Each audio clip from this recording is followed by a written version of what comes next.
जय श्री राम दोस्तों, ये वीडियो मैं उन महिलाओं के लिए बना रहा हूँ जो कभी अपने आप को ना कमज़ोर समझती है। आज एक टीवी पे अमित शाह जी का एक वीडियो चल रहा है। ये शायद चुनाव से पहले का है या 25 या 26 अप्रैल का है। अमित शाह जी बंगाल में एक रैली करने जाते हैं। संदेश खाली की जो विधायक हैं रेखा पात्रा, उनके लिए। अब होता क्या है कि अमित शाह जी स्टेज पे जाने वाले होते हैं तो वहाँ उनके एक सांसद होते हैं, निष्कांत दुबे।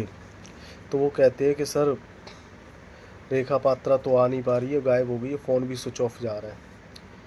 तो अमित शाह जी कहते हैं कि उसका नंबर है आपके पास? मैं स्टेज पे जा रहा हूँ। तो उन्होंने नंबर लिया और अमित शाह जी ने अपनी टीम को दिया और उन्होंने बताया कि वो, मैं आपको लोकेशन दे रहा हूँ, आप सिक्योरिटी को लेके जाओ और इस लोकेशन से उसको ले आओ। तो ये घटना, और वो विदिन 10 या 15 मिनट में अमित शाह जी भाषण देते रहते हैं और उसी बीच में रेखा पात्रा जी मंच पर आ जाती हैं और वो अपनी समस्या बताती हैं। तो समस्या तो वो नहीं बताती, समस्या क्या, वो कहती हैं कि वहाँ जहाँ वो रहती हैं वहाँ उनके लिए एक क्योंकि वहाँ पानी है न, पानी पार करके जाना पड़ता है, सुंदरवन टाइप वो समुद्र तट का एरिया है, तो नाव वगैरह से आती हैं। तो कह रही वहाँ पे रेल की व्यवस्था होनी चाहिए। अब मैं पीछे बैकग्राउंड की बात बताता हूँ। एक नेता था, वो वहाँ का जहांगीर, जहांगीर नहीं सॉरी, शेख जहाँ, पता नहीं शाहजहाँ, सारे पंचर लगाने वाले पता नहीं कैसे शेख जहाँ लिखते हैं, देखा है इनको। तो उसका एक्चुअल नाम मुझे ठीक से याद नहीं है, शेख शाहजहाँ था, क्या था, जो भी था। तो ये थोड़ी सी समाज सेविका, मतलब टीएम, इसका मन में था।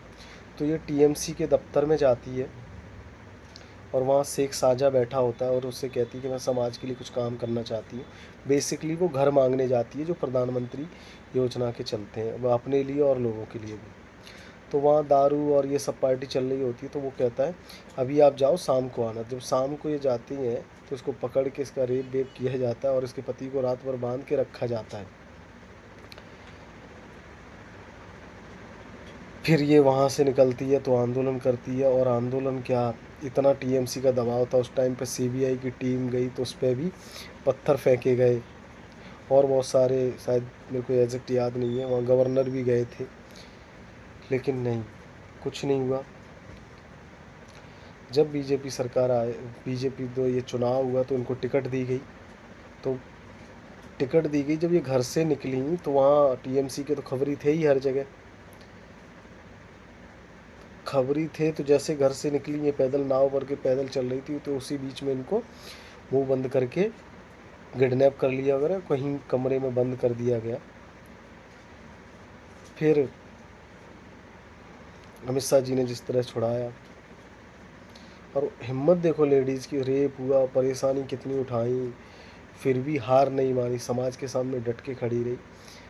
5-6 हज़ार वोटों से वो जीती, आज विधायक हैं और मंत्री भी हैं। आवास विकास जो भी मंत्रालय, वो अपने लिए उस टाइम घर मांग रही थी, आज वो लोगों को घर दिला रही हैं। तो इसीलिए कहते हैं ना, ज़्यादा पढ़ी लिखी नहीं है, 5वीं क्लास तक पढ़ी है और आईक्यू लेवल तो अच्छा ही है, लेकिन हार नहीं मानी। तो कोई भी कुछ भी कर सकता है, परेशानी कितनी भी आ जाए। और अब 5 साल तक तो मंत्री रहेगी और अच्छा काम किया तो अगली बार फिर टिकट मिलेगी। बीजेपी लोगों का ये चीज़ उसमें बड़ी अच्छी है कि ज़मीन से लोगों से उठाती है और अच्छे लोगों को उठाती है। Thank you. जय श्री